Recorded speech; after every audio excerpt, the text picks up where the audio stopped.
Halo malam Mas Yusuf. Malam-malam. Halo malam, gimana kabar? Sehat, sehat Mas Yusuf. Baik, baik. Sehat, sehat. Puji Tuhan sehat. Ya Alhamdulillah ya.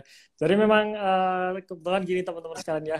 Kebetulan kemarin tuh sebenarnya kami sudah live IG bareng gitu beberapa bulan yang lalu. Cuman kemarin terkendala teknis ya Mas ya. Akhirnya terpaksa kita tunda dan baru ketemu jadwalnya pada malam hari ini. Ya, jadi di Mudah-mudahan malam hari hari ini ini lancar ya. ya moga-moga lancar nih. Kebetulan di sini agak agak hujan juga nih Mas Yusuf nih. Oh, Semoga oke. ya Di semoga tempat saya lancar sih, lah ya. tempat saya terang, lancar. Tenang ya ya, semoga lancar tidak seperti kemarin gitu. Nah, jadi malam hari ini kita akan ngobrol nih tentang nabung saham gitu. Bagaimana sih kita cara nabung saham? Karena kan kebanyakan saya yakin mayoritas kita semua ini kan punya pekerjaan lain gitu. Nah, Iya, dan kita ketika istilahnya kita punya kesibukan yang lain, kok kayaknya untuk disambi trading kadang-kadang susah gitu ya. Nah, maka ya opsi yang kita pilih salah satunya adalah nabung saham.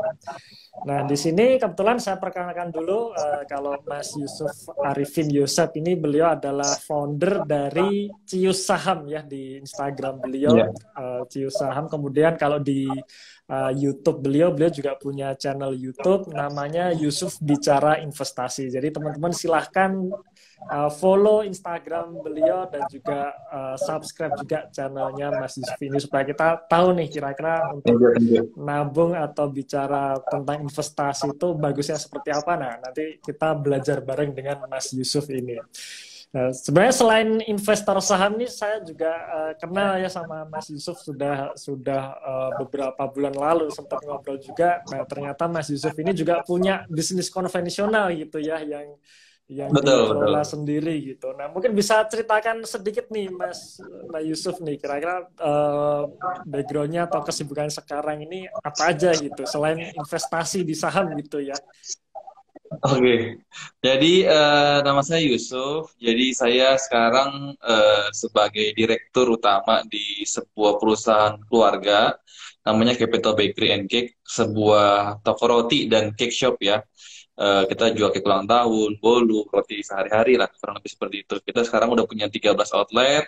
Tahun ini rencana buka 3 sampai 4 outlet ya. Mudah-mudahan tercapai gitu.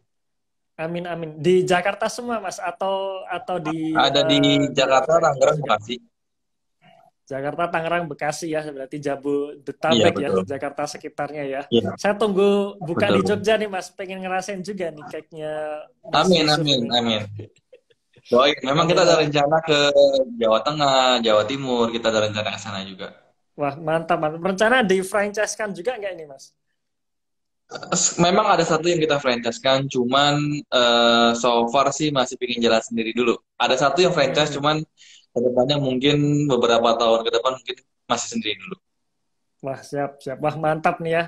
Jadi beliau salah satu seorang pengusaha juga dan beliau menekuni investasi di pasar saham juga gitu ya.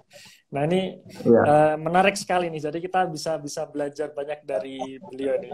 Nah mungkin langsung aja nih Mas Yusuf, Iya. kita langsung masuk aja nih ke temanya kan istilahnya banyak orang yang dia tahu sebenarnya kalau saham ya, jadi kita langsung bicara ke sahamnya gitu ya. Jadi Iya. saham ini instrumen yang memberikan bisa dikatakan memberikan return yang terbaik di antara instrumen investasi keuangan lainnya. Misalkan kalau kita bandingkan dengan deposito gitu ya, kita bandingkan dengan Iya. ori, sukuk dan sebagainya, ini saham jelas memberikan yield yang terbaik. Kalau kita tahu caranya kan gitu problemnya. Nah, salah Setuju, satunya setuju. orang-orang ini termasuk saya sendiri ya, saya biasa melakukan nabung saham. Nah, dan kalau kita misalkan pelajari nih cara nabung saham ini kan atau cara membeli saham secara umum ini kan ada metode namanya DCA gitu ya, dollar cost Iya. averaging. Jadi kita beli satu saham secara rutin, secara disiplin setiap bulan. Atau ada cara yang kedua namanya lamsam gitu, artinya kita beli sekali Betul. di awal gitu. Nah, kira-kira kalau pandangan dari Mas Yusuf sendiri yang lebih efektif itu kira-kira yang mana gitu ya, Mas Yusuf ya? Tentu kalau bilang returnnya lebih besar udah pasti lamsam pasti lebih besar. Cuman mungkin cara tersimpel untuk pemula daripada pusingin harganya naik, turun gitu kan. Lihat di Hmm, chart terus. Sedangkan kita punya kerjaan, punya usaha. Mungkin metode dollar cost averaging atau nabung saham ini adalah metode yang tergampang. Tentu baik hmm. lagi kita harus eh, berinvestasi atau nabung saham di saham yang benar juga. Karena kalau kita nabung saham di saham yang salah, belum tentu untung. Adanya juga rugi Hmm. gitu. Oke, oke. Berarti sebenarnya dua-duanya pun bisa bisa kita lakukan gitu ya. Misal Bisa kita lakukan. dilakukan. Sebenarnya saya jujur sendiri juga mungkin nabung saham ini saya mungkin udah jalan 1 tahun lebih ya. Setahun Hmm, hmm. lebih eh, ada plus minusnya. Makanya saya sendiri mungkin sekarang mulai mungkin tetap menabung, Hmm, hmm. sengaja mengisikan pendapatan saya. Cuma nabungnya mungkin sekarang di RDN dulu, atau mungkin saya taruhkan ke bank digital dulu gitu. Nanti kalau Hmm, ada saham yang menarik, baru saya lamsam sekaligus lebih porsi besar hmm. di suatu saham. Atau kecuali mungkin sahamnya mungkin ya masih di situ-situ aja, mungkin -2%, -3% itu saya masih nabung. Oke, oke. Berarti memang bisa dikatakan tergantung kondisi saat itu gitu ya. Tapi Betul, betul. boleh Kak Mas Yusuf cerita pengalaman kalau DCA ini plus minusnya apa sih gitu? Kita Oke. kita beli saham yang rutin setiap bulan gitu, plus minusnya apa aja gitu, Mas? Oke, saya sendiri mungkin jelasin dulu kenapa saya tertarik dengan metode DCA ini. Jadi Hmm, saya itu ada 5 tahun yang lalu saya ada berinvestasi di properti apartemen kecil di Pik 2. hmm, hmm. Cicilan bulanan saya itu 4.950.000 dan Ya, baru selesai cicil itu pada Maret 2021. Nah tapi ya, di Maret 2022 ini baru serah terima. Jadi saya udah nyicil 5 tahun tuh. Sekarang udah ya, tahun ke-6, cuman unitnya saya belum belum masuk sama sekali gitu. Bulan Maret ini baru ya. serah terima. Terus Baru saya serah juga terima memikirkan tahun ini mungkin gitu ya. pas tahun ini dan saya lihat kan wah tahun 2020 mungkin saham kan mulai hype lagi gitu kan banyak orang yang mungkin angkatan corona masuk. Habis itu saya Hmm, ambil waktu saya analisa saham sudah muncul.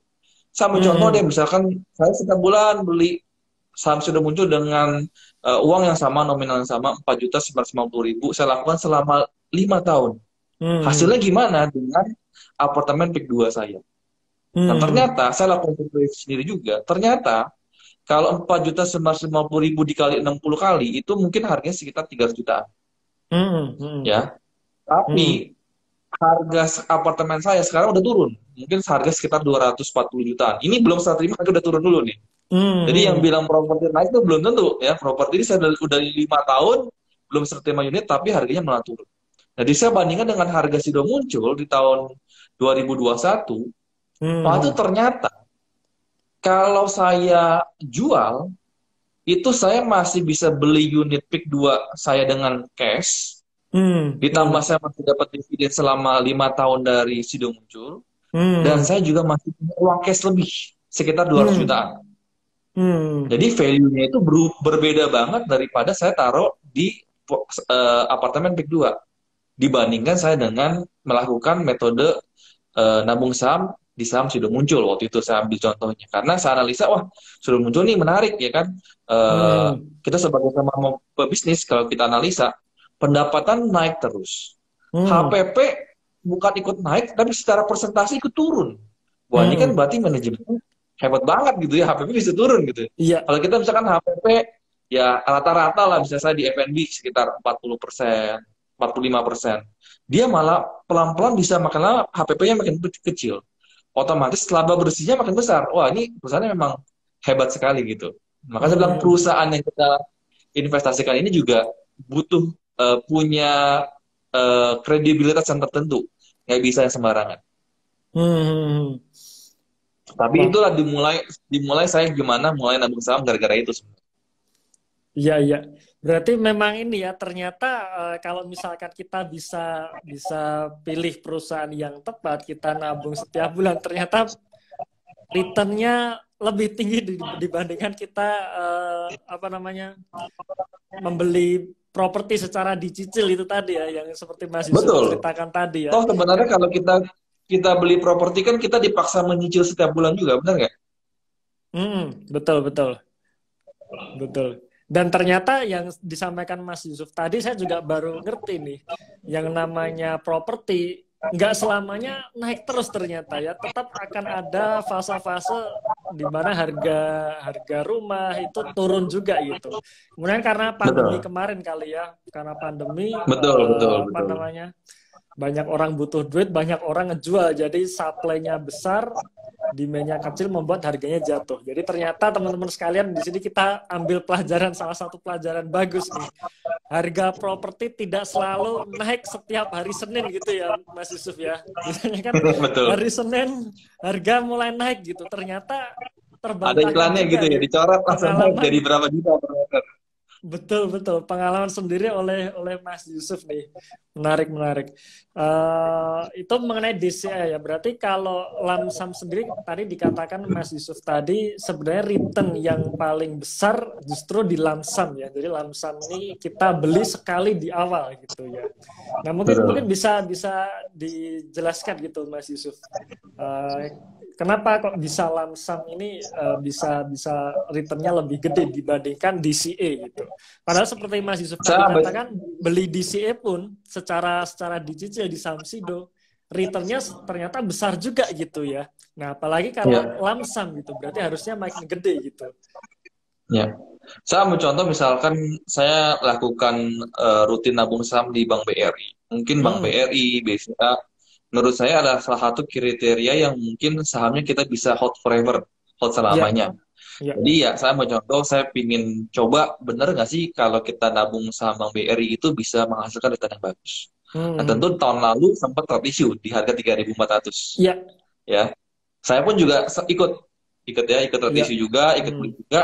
Tapi setelah red issue itu kan memang sempat turun ya, sempat turun. hmm, Tapi akhirnya tuh naik ke 4.200 ya kan. Sekarang udah hmm. mungkin harga hari ini saya nggak tahu malahan Ya. 4.500 sama 4.600 ya Hari kayak ini BRI. kayaknya tadi sempat nembus 4.800 kalau nggak salah ya. Kalau nggak salah. Kemarin, kalau kemarin Oh, kemarin kemarin ya, bener kemarin 4.800. 4.800 ya. Iya. Benar-benar. Terus memang hari ini kalau masa turun dikit di 4.500, 4.600. Nah, saya Hmm. lihat saya punya persentase return, ya kan? Saya lihat loh Hmm. kok saya punya return nggak terlalu besar secara ditotalin. Kalau di sekuritas kan totalin nih profitnya berapa rupiah dan persentase berapa. Hmm. Sedangkan saya punya catatan Excel sendiri. Setiap bulan saya beli berapa lot. Kalau sekarang Hmm. harganya sekarang itu persentase profitnya kenaikannya berapa? Ternyata Hmm. ada yang banyak yang udah lebih dari 20%, tapi Hmm. secara average kan jadi kecil. Kenapa? Ya gara-gara nabungnya ini gitu loh. Karena di harga Oke, empat oke. ribu dua ratus, di harga 4.400 pun saya beli.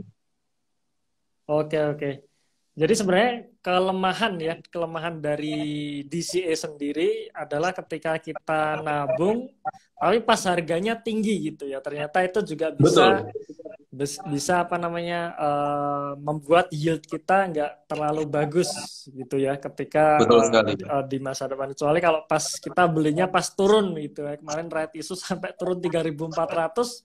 Nah kalau bisa beli di situ ya baru yieldnya besar gitu, kira-kira gitu Itu Mas sangat Yusuf. besar sekali, Iya. betul. Sekarang 3.400, kemarin nyentuh 4.800, cuman berapa bulan itu ya kenaikannya bisa seperti itu di saham big caps lagi, BRI lagi. Itu Betul, kan betul. sangat jarang sekali gitu. Jadi memang lamsam dengan catatan berarti saat harganya murah gitu ya, itu pasti memberikan yield yang lebih lebih oke dibandingkan kita membeli secara dicicil satu saham di harga berapapun. Nah, teman-teman sekalian, di Betul. situ ya Mas Yusuf tadi sudah menjelaskan teman-teman. Jadi memang strategi terbaik sebenarnya lamsam. Beli sekali jumlah yang agak besar saat harganya murah dibandingkan kalau kita membeli saham secara dicicil setiap bulan di harga berapapun. Nah, itu poin dari Mas Yusuf tadi.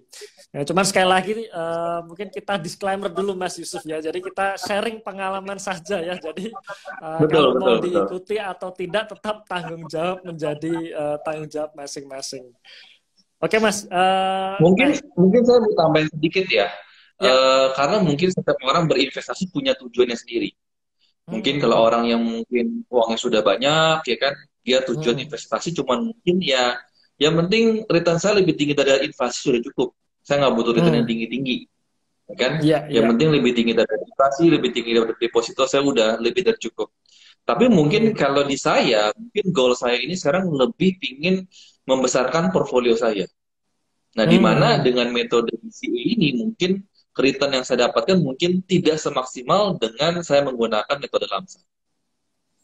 Oke, oke, oke. Berarti sebenarnya balik lagi ke tujuan kita masing-masing gitu ya. Dalam Betul artian, sekali. kalau kita ya sekedar melindungi uang kita dari inflasi, ya mungkin DCA ini bisa gitu. Tapi kalau kita mau memperbesar portofolio kita, strategi lamsam itu menjadi pilihan yang terbaik gitu. Mantap Mas Yusuf, Betul, terima betul. kasih penjelasannya. Nah, selanjutnya nih Mas.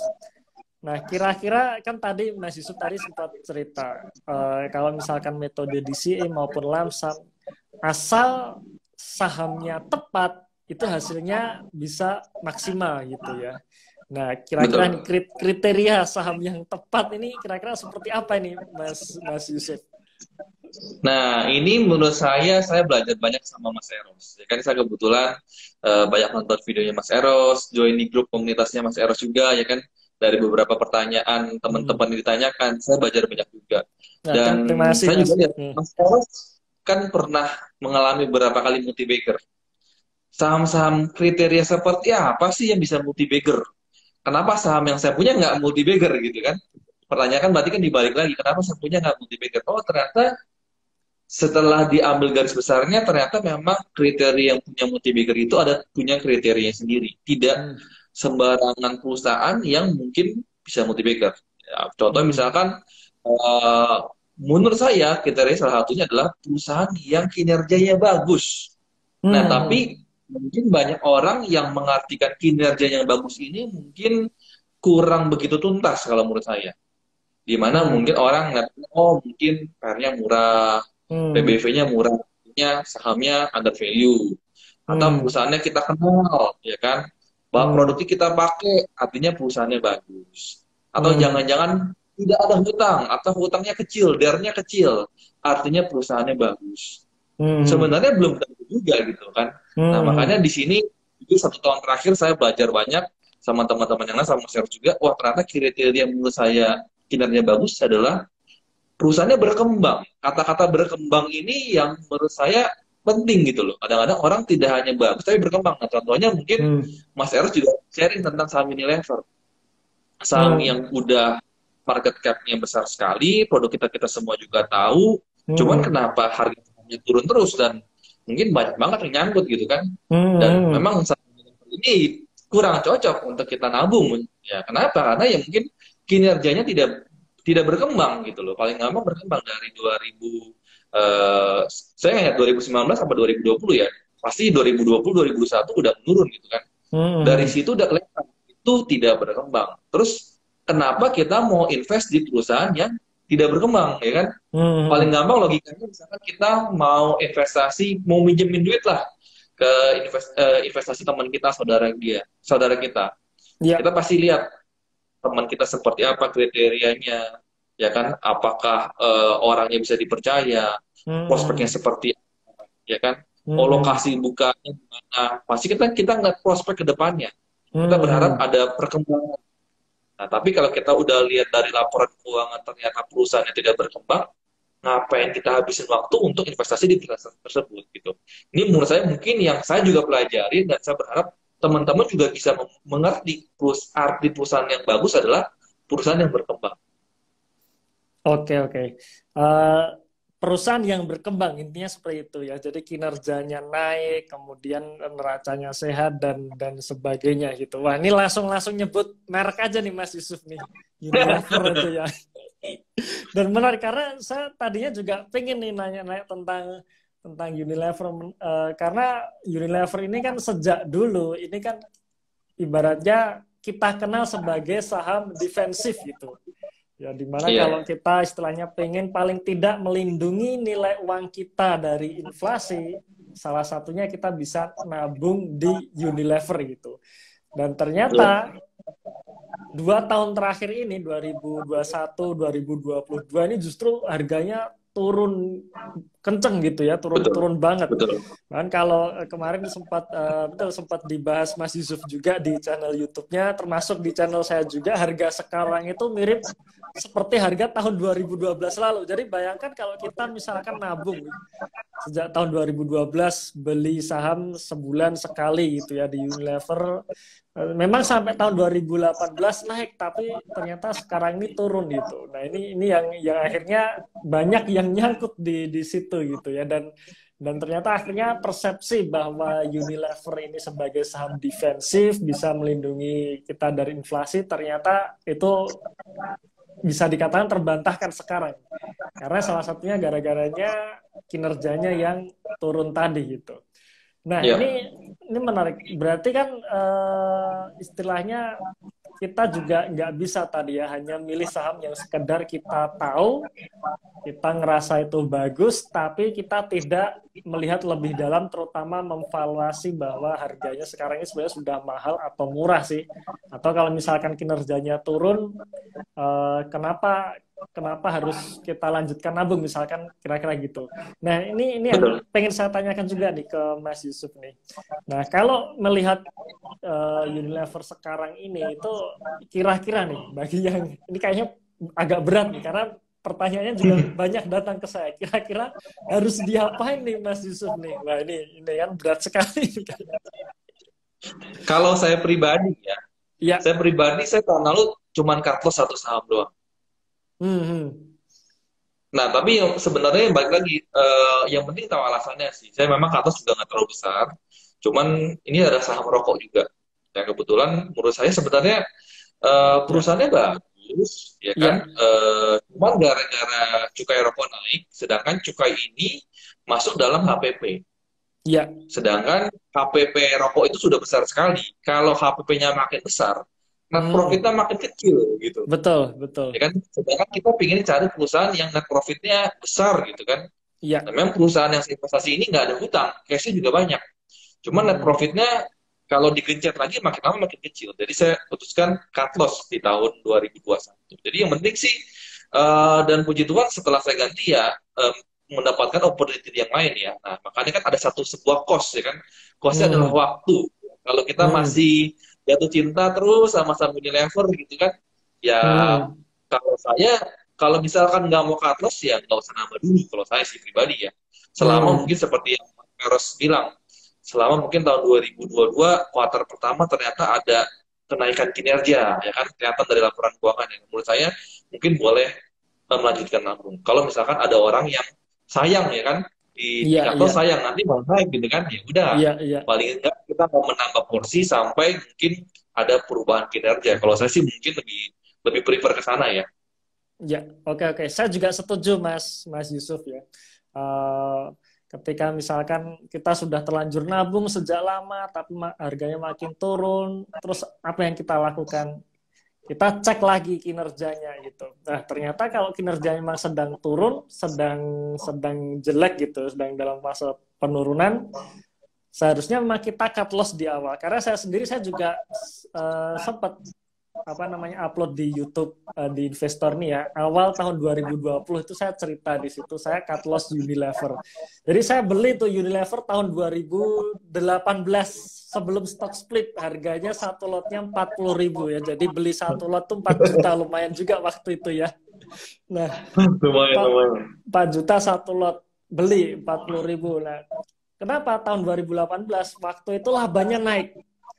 Ya, labanya naik. Hmm. Nah, dan ternyata kalau kita dalami labanya naik ini karena salah satunya Unilever itu dia jual merek Blue Band-nya ya. Dia dapat Hmm. tambahan pendapatan sekitar 3,7 triliun kalau nggak salah.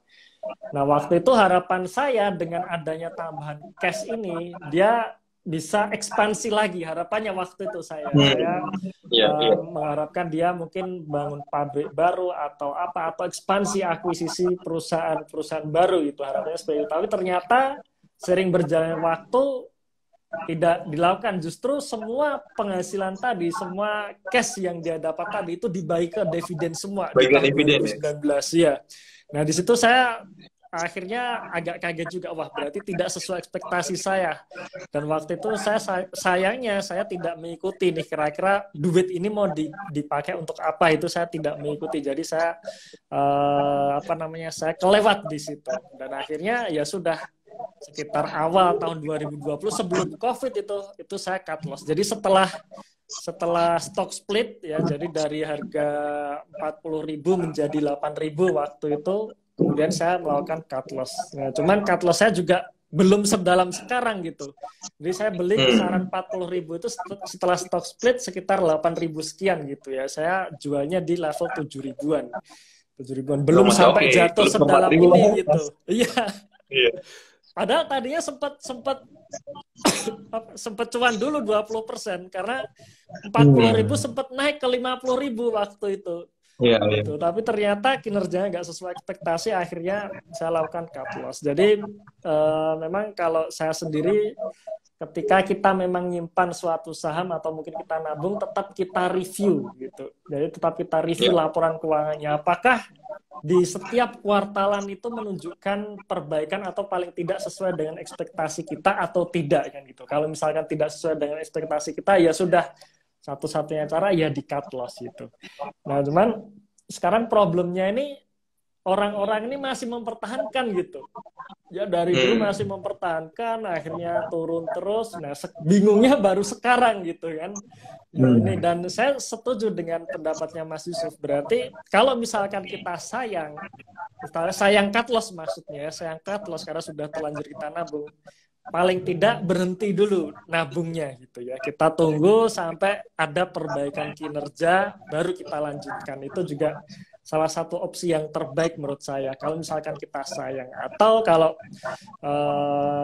saya sebenarnya juga tergantung posisi portofolio juga saat itu ya. Kalau misalkan portofolionya terlalu dominan di Unilever misalkan, terlalu besar, misalkan 50% sendiri saham Unilever, ya kalau saya sih ya, kalau misalkan saya di posisi itu, mau nggak mau saya akan lepas sebagian gitu. Lepas sebagian, saya belikan saham yang lain gitu. Cuman saya lepas langsung beli. Jadi switch, jadi tidak disimpan hasil cut loss-nya. Nah itu BTW Mas Eros, saya ingin sharing satu hal Mas Eros. Ya, gimana Ada satu hal yang menurut saya, nabung saham itu hal yang bagus ya. Kenapa bagus? Misalkan saya contoh dari tahun 2020 kan saya mulai nabung, 2021 mulai kelihatan hasilnya. Kebetulan 2022 saya ada kenaikan pendapatan. Yang bagusnya adalah karena sudah terbiasa jadi sebuah habit. Jadi mungkin saya sendiri sekitar 30% dari pendapatan saya nabung terus setiap bulan. Tapi karena pendapatan saya membesar, jumlah persentasenya makin besar, jadi mungkin itu menjadi habit yang biasa. Pengeluaran saya biasa-biasa aja, tapi saya jumlah nominal saya bisa investasikan lebih besar. Nah, kalau ini adalah sebuah habit yang mungkin kalau nggak terbiasa susah dilakukan, tapi kalau sudah terbiasa menjadi biasa gitu. Oke. Intinya adalah habit tadi ya, Betul. Mas Yusuf ya. Oke. Nah, ini jawaban supaya teman-teman tidak alergi dengan nabung saham ya, Mas Yusuf ya. Karena hanya gara-gara cerita Unilever ini, orang-orang jadi takut lagi untuk nabung saham gitu, Mas Yusuf ya. Iya. Oke. Menurut saya gini, saya bilang tadi karena satu habitnya sudah terbentuk, yang kedua adalah kita punya dana di RDN kan makin besar. Iya. Kalau kita tidak terus menabung di Unilever, sedangkan kita punya portfolio yang lain, sebenarnya porsi portfolio kita yang lain kan akan makin lama makin membesar. Iya. Otomatis porsi Unilever kita makin lama akan makin mengecil. Ini yang mungkin jarang dilakukan oleh orang yang trading gitu ya. Kenapa? Karena trading orang modal cuma sekali. Sedangkan kalau kita investasi, modalnya terus-menerus, setiap bulan menambah terus, setiap bulan nambah terus, setiap bulan menambah terus. Yeah. Jadi makin lama itu dana yang kita kelola makin besar. Dan bagusnya karena habitnya sudah benar, asal saham yang kita pilih benar, itu harusnya ya returnnya, saya nggak ngomong bagus, tapi nggak akan jelek gitu. Iya. Oke. Nah, berarti solusi itu Mas Yusuf ya. Jadi solusinya salah satunya adalah kalau misalkan nih terlanjur kita sudah punya porsi Unilever yang besar, Nah, solusinya kalau misalnya kita sayang mau ngejual Unilever ini, kita tetap terus masukin dana ke RDN itu tadi ya. Kita masukin Betul. dana terus ke RDN, membuat kas kita makin gede, maka porsi Unilever ini makin lama makin kecil. Nah, cuman Betul. kita belikan saham yang lain kan gitu kan maksudnya ya. Jadi Betul, betul. jadi tidak melulu di Unilever. Dan juga nggak salah kok misalkan kita punya beberapa saham gitu ya. Jadi nggak cuma melulu satu saham gitu. Gitu. Oke, Mas Yusuf. Menarik sekali, Mas. Jadi buat teman-teman nih yang banyak menanyakan tentang hal tersebut ke kita bersama ini, saya maupun Mas Yusuf, berarti sudah ada jawabannya lah ya, sudah ada kira-kira apa yang harus saya lakukan nih gitu. Jadi jangan sampai, yang pertama intinya jangan sampai kita jadi trauma untuk nabung, karena memang nabung saham terutama ya, karena memang nabung saham itu penting, karena yield instrumen saham itu tetap yang terbaik menurut saya gitu. Jadi jangan kapok gitu. Sambil tetap terus kita belajar gitu. Nah, oke Mas Yusuf, selanjutnya nih Mas, apa namanya? Kira-kira nih Mas, kira-kira nih kalau kita bicara dari sisi investor pemula gitu ya. Nah, tadi kan kita sempat bahas apa namanya? Cara istilahnya nabung di salah satu kriteria sahamnya kan berkembang gitu. Nah, sekarang problemnya ini kan saya ini hanya kerja gitu. Kerja dengan gaji yang misalkan ya gaji UMR lah ya, paling tidak gaji UMR gitu. Nah, gimana sih tipsnya supaya kita istilahnya bisa nabung gitu? Karena kadang seperti ini, banyak sekali orang menanyakan, wah gaji saya nih pas-pasan ini gitu. Nah, pas-pasan buat kebutuhan sehari-hari aja ini udah berat gitu. Maksudnya udah kayaknya sudah nggak ada sisa gitu. Nah, sekarang gimana caranya supaya bisa nabung gitu? Kira-kira gimana Mas Yusuf? Menurut saya mindsetnya harus dibenerin dulu, Mas. Kenapa? Karena saya tahun lalu kebetulan ketemu sama satu teman namanya Bro Tommy. Mungkin nggak tahu Mas Eros pernah nonton YouTube-nya nggak? Dia juga seorang karyawan biasa. Dulu sekitar 4 tahun yang lalu mungkin dia gajinya nggak sampai 5 juta UMR. Oh, yang Mas Yusuf Tapi, wawancara itu ya? Iya betul. Iya, Nah, itu saya juga nonton itu. Dia 3 tahun kemudian portfolio dia sudah miliaran. 3 tahun ya Mas ya? Iya, 3 tahun. Gaji tidak ada 5 juta, tapi 3 tahun kemudian portofolio miliaran gitu ya. Iya, tapi pernah 1 tahun dia makan 3T. Tahu, tempe, toge. Ya karena dia mungkin waktu itu sekitar 70-80% dia lakukan dia semua investasikan ke saham. Oke. Jadi memang saya sendiri setelah wawancara dengan si Bro Tommy ini, saya sempat sharing ke tim saya.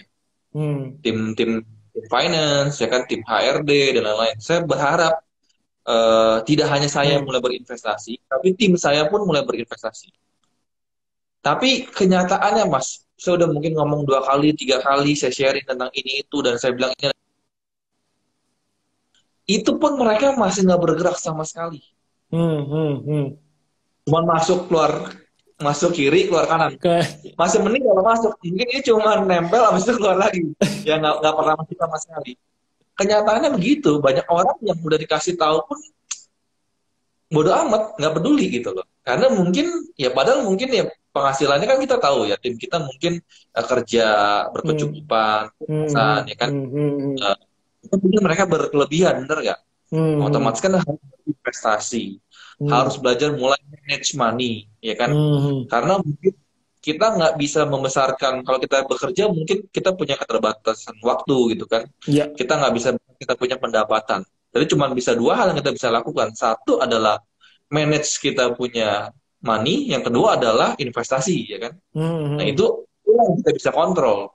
Sedangkan banyak orang yang udah dikasih tahu pun, ya itu makanya orang lain dong yang bisa, saya nggak bisa gitu kan. Nah, tapi saya bilang juga ini proses gitu, nggak mungkin bisa semua orang bisa mendapatkan return yang sama. Saya rasa Mas Eros bisa portfolionya dan sahamnya beberapa multi bagger kan nggak 1 hari 2 hari. butuh Iya, proses bertahun-tahun, melakukan kesalahan, ada iya. yang cut loss, kenapa dulu analisanya salah dan segala macam direview ulang. Ini kan ini sebuah proses yang panjang sekali gitu. Jadi menurut Hmm. saya sih kalau pingin seorang investor yang mungkin karyawan biasa, kalau investasi saham, menurut saya mungkin bisa punya return yang oke. Tapi Hmm. kalau mau return yang luar biasa, butuh melakukan PR yang sangat banyak sekali kalau menurut saya. Karena Hmm. kenapa saya sendiri mungkin belajar banyak banget dari Mas Eros, ya kan dari ini, dari itu kan, baca laporan keuangan, ya kan, kenapa perusahaan ini begini, kenapa perusahaan ini begitu, ya kan, itu Hmm. analisanya nggak sehari dua hari loh. Kita harus berterus-terus tanya orang, tanya ini, tanya itu, pendapat Mas Eros gimana, pendapat orang lagi gimana, itu nggak bisa sehari dua hari menurut saya. Perjalanan yang sangat panjang. Oke, oke. Jadi memang memang bisa dikatakan kalau memang cari return yang maksimal, ya harus mau nggak mau harus belajar gitu ya. Intinya harus belajar, Harus, harus harus banget. harus istilahnya mau mengalami prosesnya, harus sabar. Betul, Terus kita kadang melakukan kesalahan tapi jangan kapok intinya gitu ya. Cuman sebenarnya yang betul. menarik ini Mas, kira-kira nih yang tadi mungkin mungkin agak balik lagi ya ke Mas Tommy yang tadi yang Mas Yusuf ceritakan tadi. Nah, dengan Ya. gaji yang di bawah 5 juta waktu itu dan akhirnya dalam 3 tahun punya sampai portofolio miliaran. Nah, berapa sih dia saving setiap bulannya gitu, Mas? Nah, ini yang jadi apa namanya? Pertanyaan banyak orang juga. Berapa sih kok bisa? Kan orang orang mengatakan loh, kok bisa gaji nggak ada 5 juta sekarang portofolionya miliaran gitu. Nah, gimana itu? Hmm. Apakah apakah saya juga bisa melakukan atau tidak gitu? Nah, kira-kira gimana itu, Mas Yusuf? Nah, menurut saya sekarang gini, sekarang setiap orang pasti punya kondisi yang berbeda-beda, benar ya. Iya. Sampai sekarang aja Bro Tommy belum merit, ya belum berkeluarga. Hmm. Sedangkan saya sudah berkeluarga, sudah punya satu anak, punya istri, tentu kita punya fix pengeluaran Iya, gitu kan. betul. Bukan fix Kebutuhan income saja, bulanan tapi yang udah berbeda pengeluaran ya. yang fix. Bayar listrik, bayar cicilan rumah, dan segala macam. Setiap Iya, orang iya. pasti punya kondisi yang berbeda-beda. Tapi bagusnya bagi yang masih muda-muda, ya masih muda-muda, ini adalah kesempatan emas di mana ya kalian belum punya tanggung jawab, ya kan, belum punya Hmm. beban itu, ya kan. Nah, dia sendiri cerita dulu sekitar 70 sampai 80% dari pendapatan dia. Jadi ya kita Hmm. bisa asumsikan aja misalkan 5 Iya, juta. Kalau iya, setengahnya aja kan 2,5 juta. iya. Ya kan berarti ini lebih besar daripada 2,5 juta. Tapi setiap bulan dia rutin. Dulu dia Hmm. mungkin jarang makan di luar, Hmm. teman-teman ngajak dia makan di luar, tapi dia menahan. Ya udah dia masak sendiri. Ya kan? Ini kan Hmm. sebuah proses yang nggak gampang gitu kan. Nah, kalau Hmm. misalkan teman-teman di sini yang mungkin penghasilannya lebih besar, berarti kan Hmm. potensi untuk kita mendapatkan return yang lebih besar kan artinya lebih kemungkinan lebih besar juga. Nah, Hmm. tentunya Bro Tommy juga pas masuk di kapal yang tepat. Nah, dia masuknya pas di INKP, ya kan? Hmm. Pas di INKP Iya. juga pas naiknya tinggi. Ya, makanya ini pas juga orangnya dengan punya mindset yang benar, punya mentor yang tepat, juga Hmm. pas di perahu yang tepat. Jadi ya timingnya semuanya tepat gitu. Apakah Hmm. bisa di copy? Menurut saya nggak 100%. Cuman menurut saya kan kalau dia proses 3 tahun gitu kan, ya kita mungkin bisa lebih lama sedikit. Menurut saya yang penting bisa kelihatan jalannya dan kelihatan progresnya. Menurut saya lebih penting sih. Iya, iya, oke. Oke, jadi kalau bisa kita pelajari dari cerita Mas Yusuf yang wawancara Bro Tommy tadi, intinya dia berkorban gitu ya Mas ya. Pertama memang kondisinya dia masih single gitu. Jadi teman-teman sekalian ini yang belum punya tanggungan keluarga, belum punya anak istri seperti saya dan Mas Yusuf harusnya bisa gitu ya. Tahan dulu gitu ya. Ya. Jadi pertama beliau pas situasinya adalah masih single, jadi nggak banyak kebutuhan dan dia menahan menahan konsumsinya ya, menahan pola konsumtifnya dalam artian dia benar-benar ya menurut saya luar biasa banget loh. 70%, 80% uang gaji dia investasikan gitu. Ini kan hal yang istilahnya harus punya komitmen kuat gitu ya. Betul, setuju, setuju. Ya dia harus menahan atau nggak makan di luar, masak sendiri dan sebagainya. Dan akhirnya sekarang pun terbayar gitu. Jadi proses selama 3 tahun tersebut akhirnya sekarang pun terbayar. Jadi memang intinya adalah nggak ada makan siang gratis gitu ya Mas Yusuf ya. Jadi memang Betul. harus berkorban dulu gitu. Nah buat teman-teman sekalian penonton live IG ini, kalau misalkan kondisinya sama, katalah belum punya ada tanggungan dan seperti itu, bisa investasi mulai dari sekarang gitu. Karena semakin ditunda ya hasilnya juga semakin nggak bagus gitu. Jadi memang harus sekarang gitu ya. Nah Saya pengen itu cerita tadi. sedikit, Mas Eros. Kebetulan tahun ini saya umur 35 tahun, bukan usia muda, di mana mungkin kita lihat banyak-banyak orang yang mungkin di generasi milenial, yang mungkin kelihatannya di sosial media lebih oke pada kita, ya kan? Mungkin naik pakai jam tangan yang lebih bagus, ya kan? Pakai mobil yang lebih bagus, dari segi pendapatan yang lebih bagus. Nah, saya mungkin sekitar tahun 2016, ya kebetulan pas saya merit itu saya ketiba-tiba tuh punya usaha drone, namanya Cius Drone. Saya nggak sengaja waktu itu dikasih kesempatan sama Tuhan jualan drone 1 unit sampai saya jual ribuan unit di seluruh Indonesia. Eh, Waktu itu tuh pendapatan saya lumayan banyak ya karena mungkin lagi di fase-fase uptrend gitu ya. Semua orang tiba-tiba punya drone yang bisa dilipat, banyak orang Ya. yang demand-nya sangat-sangat tinggi.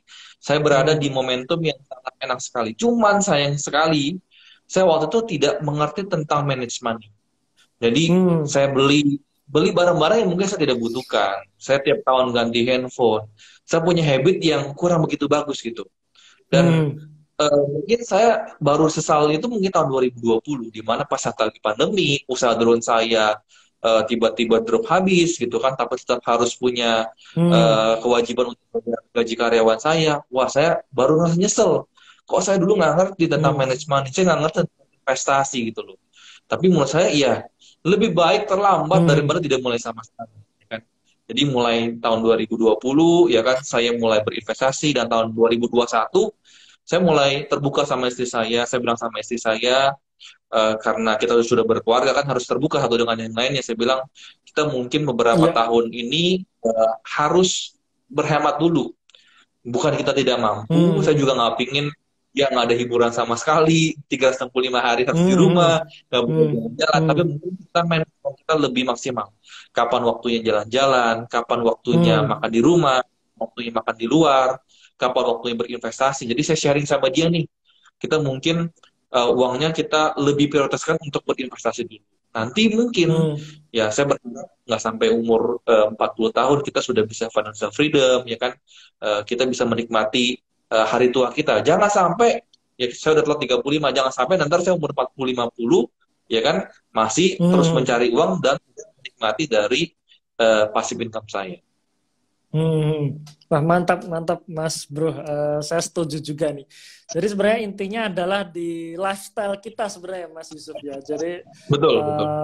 kita katakanlah jangan sampai kita lifestyle kita ini akhirnya membuat kita tidak bisa saving. Jadi maksud lifestyle di sini adalah hidup sederhana dulu gitu ya. Hidup sederhana dulu, kita menghemat dulu, kita perbanyak investasinya supaya nanti ketika kita sudah saatnya hasil investasinya ini memberikan return yang bisa membiayai gaya hidup kita. Nah, baru di situ kita bisa yang seperti Mas Yusuf katakan tadi mencapai financial freedom gitu ya. Ini betul. Menarik sekali Mas, karena saya pun juga berpikiran sama dengan Mas Yusuf. Jadi teman-teman sekalian, saya dan Mas Yusuf ini kondisinya sudah berbeda gitu ya. Ketika kami berdua ini sudah married, sudah punya anak ya. Sekarang anak saya juga 2 sudah mulai sekolah semua gitu. Nah kebutuhan kan makin banyak. Nah berarti saya memang harus lebih menghemat lagi gitu. supaya apa? Supaya saving saya di investasi tetap gede. Nah, bagi teman-teman yang masih single, masih fresh, masih muda, masih semangat tinggi untuk cari uang dan sebagainya, harusnya bisa dimanfaatkan itu gitu. Untuk saving ya, untuk investasi supaya nanti jangan sampai seperti kita gitu ya. Umur sebelum 30 tahun harus financial freedom kayak gitu. Harapannya seperti Betul, itu. Gitu ya. Jadi bersyukur sebenarnya kalau saya mengatakan era zaman sekarang ini bersyukur Mas Yusuf. Karena banyak betul, betul. literasi tentang investasi yang bisa kita dapatkan secara gratis dimanapun itu. Bagi YouTube, Kalau zaman kita Instagram, belum dan ada dulu, sebagainya. Mas Eros. Kita belum ada itu. Betul, betul. Saya sendiri beli saham itu pertama kali 2011 gitu. Cuman baru Hmm. baru ngeh, artinya baru saya masuk ke feeling saya bahwa value investing ini cocok buat saya itu 2015 gitu. Jadi perlu 5 tahun masa pencarian saya untuk saya tahu saya tipe yang pas itu di metode apa gitu. Perlu 5 tahun gitu. Nah, sedangkan Iya, sekarang, iya.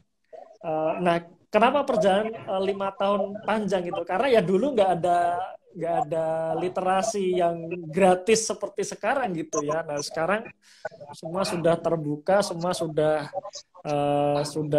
bebas, informasi gampang kita cari. Harusnya sih bisa jauh lebih sukses dari kita berdua gitu kira-kira ya Mas Yusuf ya. Betul, betul. Oke. Oke, Mas Yusuf, mungkin yang terakhir kali ya, ini nggak kerasa aja, nah, udah mau jam 9 kurang 10 menit. Mungkin pertanyaan terakhir nih, Mas. Kira-kira nih, Oke. Mas, boleh nggak dibocorin nih, kira-kira saham apa sih yang sedang diincar Mas Yusuf nih untuk bisa dikatakan untuk nabung jangka panjang nih? Boleh nggak nih sharing ke kita gitu, Mas? Sedikit aja Untuk gitu, nabung Mas. jangka panjang. Kalau menurut saya Ya. kan BNI kan di Indonesia ada 4 bank besar ya kan. Salah Hmm. satunya ada yang terus growth terus. Menurut saya itu saham yang paling menarik sih. Kalau misalkan strateginya yang simple, nggak terlalu Hmm. mau pusingin gitu ya. Itu menurut saya ya saham ya mungkin harus melakukan PR ya. Dari 4 itu perusahaan mana yang growth terus. Itu ada satu yang profitnya kalau nggak salah 30 triliun sekian ya tahun 2021 kemarin. Oke, oke, oke. Nah, sudah ketahuan ya teman-teman ya. Oke, saya lanjutkan Mas. Berarti itu metode yang paling simpel, salah satunya pilih di situ ya, pilih dari salah satu Iya, bank terbesar itu yang growth-nya naik terus gitu. Nah, itu kita bisa bisa nabung di situ untuk jangka yang panjang, istilahnya bisa di hold bahkan selamanya gitu kira-kira ya Mas Yusuf ya. Selama betul, betul. kinerjanya tentu saja masih bagus ya. Nah, oke Mas Cuman Yusuf. makanya saya bilang, karena Gimana? strategi saya mungkin sekarang lebih pingin besarkan portfolio Hmm, saya mungkin mencari yang potensinya lebih besar lagi. Yang oke. seperti Mas Eros yang saya pikir bilang adalah perusahaan yang growth-nya mungkin lebih besar lagi. Ya mungkin Hmm, adalah mungkin di saham komoditas, ya kan, atau yang hmm, turnaround company, ya hmm, kan. hmm, Eh, hmm, hmm, ada beberapa saham yang saya lihat Mas Eros, loh kenapa dia bisa multiplier sebelumnya kinerjanya nggak bagus, ya kan tiba-tiba ada terjadi turnaround yang kinerjanya tiba-tiba membaik ya kan dan terus hmm, membaik di tahun 2021 akhir 2021 sampai 2022 ini. Jadi itu menurut saya sih yang menarik yang saya dulu mungkin dari 6 kategori saham Peter Lynch yang ditulis itu mungkin saya kurang ngeh gitu loh. Apa hmm, sih dimaksud saham yang slow grower gitu kan, yang fast grower ya kan, yang hmm, cyclical ya kan, seperti hmm, apa ya. Mungkin kita lihat akhir-akhir ini mungkin saham cyclical ya kan, saham hmm, kol, saham kelapa hmm, sawit, saham hmm, minyak, saham nikel, semua pada naik ya. Itu ya kesempatan ya menurut saya yang memang saham-saham yang cyclical potensi untuk profitnya bisa besar. ya, Dan nggak cuma berapa persen, berapa belas persen, mungkin bisa sampai 20 sampai 40%. Menurut saya itu hmm, saham-saham yang kalau muritannya besar ya, lalu resiko hmm, juga besar, itu mungkin saham-saham komoditi yang itu menarik. Cuman mungkin sekarang sudah telah, ya kan? hmm, hmm. Oke, oke. Hmm. Oke, menarik Mas Yusuf ya. Jadi kalau misalnya bisa kita simpulkan dari percakapan kita berdua nih, berarti kan ada dua metode untuk nabung saham, yaitu DCA ya, atau sering kita sebut sebagai dollar cost averaging. Kita beli saham tersebut secara rutin setiap bulan sekali gitu, sekali sebulan gitu. Atau metode lamsam. Lamsam dalam artian kita beli sekali dalam jumlah yang besar, tapi sekali aja gitu. Nah, yang disimpulkan tadi, yang seperti Mas Yusuf katakan, kalau kita mencari return yang besar, berarti metode lamsam ini yang cocok. Dengan catatan kita harus mengerjakan PR-nya gitu ya, Mas ya. Kita betul banget. Pelajari laporan keuangannya, kita lihat story-nya, kemudian kita cek lagi valuasinya apakah masih murah atau tidak. Nah, di situ kita bisa pilih kita beli saham tersebut gitu ya, sekali gitu ya, sekali dalam jumlah besar di awal. Nah, tapi kalau kita mau cari simple, kita pun bisa melakukan metode DCA, dollar cost averaging. Bahkan tadi Mas Yusuf mengatakan kalau dihitung-hitung sejak 5 tahun yang lalu kita nyicil beli sahamnya Sido, ternyata di tahun 2021 kemarin bisa dibelikan rumah plus masih dapat cash gitu ya. Jadi dengan catatan kendaraannya tepat gitu. Ya, salah satu yang dicontohkan Sido gitu. Nah, dan ini metode paling simpel. Nah, selain Sido, seperti Mas Yusuf katakan, salah satu dari 4 bank besar ini bisa untuk kita lakukan dollar cost averaging. Tapi memang biasanya kalau kita bicara mengenai yield di masa depan akan lebih gede metode lamsam dibandingkan metode dollar cost averaging. Nah, itu kira-kira mungkin sedikit kesimpulan percakapan kita malam hari ini gitu ya, Mas Yusuf ya. Nah, mungkin selanjutnya kita coba jawab beberapa pertanyaan, Mas, dari penonton nih. Boleh. Oke, nah ini mungkin salah satu nih.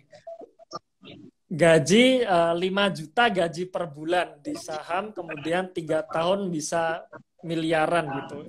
Saham apa yang dibeli itu? Mungkin ini apa tadi yang Mas Yusuf ceritakan dari pengalamannya Bro Tommy tadi ya. Boleh di INKP ya? Oke. Nah, itu jawabannya ya. Jadi sudah langsung dijawab itu. Dapat jackpot dari INKP. Tapi memang dia mengerjakan PR-nya pastinya ya. Dia analisa, dia tahu potensinya gede dan harganya waktu itu masih murah. Oke, selanjutnya ini nah ini ada pertanyaan lagi nih Mas Yusuf nih. Bedanya menabung untuk disimpan dengan menabung untuk investasi gitu. Nah, mungkin maksudnya ini kali ya, dia nabung ya, dia nabung saham gitu, tapi untuk simpanan dalam artian kalau butuh diambil gitu. Nah, tapi ada satu sisi nabung untuk investasi gitu. Nah, ini cara membedakannya gimana gitu, Mas Yusuf? Mungkin itu kali ya. Jadi maksudnya adalah dia nabung untuk simpanan dalam artian sewaktu-waktu bisa diambil, tapi yang sisi lain nabung untuk investasi gitu. Ya. Mungkin pertama-tama mungkin harus punya dana darurat terlebih dahulu ya. Dana darurat ya kan supaya nanti kalau misalkan ada apa-apa ya kan kita nggak pusing ya kan, misalkan ada keluarga kita yang sakit atau ada keperluan mendadak ya kita bisa amankan. Dan itu harus kita taruh di tempat yang liquid sekali supaya kita bisa tarik kapanpun ya, maksimal H+1 gitu kan. Jangan sampai nanti kita mau butuh ya kan, ternyata kita belikan saham tapi lagi posisi minus dijual sayang gitu kan, nanti malah bingung. Tapi kalau menurut saya sih makanya mungkin setiap orang punya fase yang berbeda-beda ya kan. Kalau dulu mungkin memang fase kita lagi mungkin mengumpulin dana darurat, tapi mungkin sekarang lagi fase ya dana darurat aman, kita sekarang fokusnya adalah lebih perbesar di investasi. Ya, baik lagi mungkin setiap orang mungkin punya kriteria sendiri nih, mungkin dana daruratnya butuh berapa bulan gaji ya kan, diamankan di tempat mana ya kan, atau mungkin sekarang kan lagi banyak nih bank digital yang yield-nya lumayan besar. Menurut saya kita harus berada di perahu yang benar ya. Ada zaman dulu mungkin ada GoPay, ada Shopee, ada Dana yang cashback-nya banyak. Nah sekarang kan di banking juga lagi banyak yang bunganya tinggi. Kenapa kita nggak pindahkan ke digital banking gitu? Menurut saya sih itu lumayan ya, karena paling gampang sekarang taruh BCA deposito itu bunganya cuma 2%. Iya, Ya, cuma 2%. 2% Yieldnya ya. cuma 2% per tahun Per tahun. ya deposito. Nah, bayangin dengan digital banking yang tidak perlu deposito aja, Hmm. ya itu 7% belum dipotong 20% ya 5,4 atau 5,6 lah, ya kan? Hmm. Itu udah 2 kali lipat loh daripada kita taruh deposito di bank BCA. Ya kan? Jadi ya Hmm. daripada begitu yang mendingan uangnya taruh di bank digital, ya kan? Itu yang paling Hmm. gampang lah dana darurat taruh di sebelah situ. Yang lainnya tinggal ya mulai berinvestasi, ya kan? Eh, manage money-nya. Oke, oke. Berarti bisa dikatakan ini ya, nabung untuk simpanan jelas bukan saham pilihannya. Berarti bisa dikatakan seperti itu ya, Mas Yusuf ya. Iya, Ya, jadi teman-teman sekalian bisa bisa kita simpulkan nih, sebelum kita punya investasi atau sebelum kita nyemplung di saham, pastikan dana darurat kita harus punyain dulu gitu. Nah, dan selanjutnya dana darurat ini ditaruh di mana? Jangan di saham gitu ya. Karena kalau di saham, jangan. ya kalau pas kita butuh marketnya pas bullish gitu. Tapi kalau ternyata pas kita butuh marketnya bearish turun, ya sudah bablas juga akhirnya. Kita nggak punya, kita akhirnya melakukan cut loss sebelum saatnya cut loss. Bisa dikatakan seperti itu ya. Jadi teman-teman Iya. sekalian ini juga penting sekali ya dana darurat, karena saya juga menemukan banyak sekali orang-orang yang pengen cepet kaya, dia langsung masukin ke saham tanpa dia harus punya darurat, dan itu sangat berbahaya. Nah, makanya ketika kita nabung untuk simpanan dalam artian untuk jaga-jaga, ya jangan di saham gitu. Bisa bisa di instrumen yang liquid, kemudian aman, paling tidak aman dalam artian Betul, tidak mengurangi mengurangi nilai modal kita gitu ya. Nah, baru betul sisanya sekali. setelah kita punya dana darurat, kita bisa masuk ke ke investasi yang instrumen investasi yang lebih beresiko tapi yieldnya besar, salah satunya saham.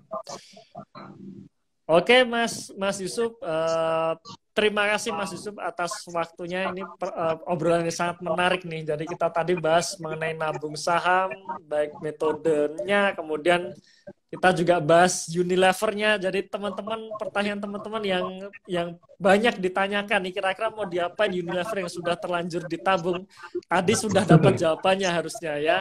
Kalau kelewat jawabannya, nah nanti tonton lagi rekamannya gitu. Ya, dan tadi juga sharing-sharing tipsnya nabung ala Mas Yusuf ini.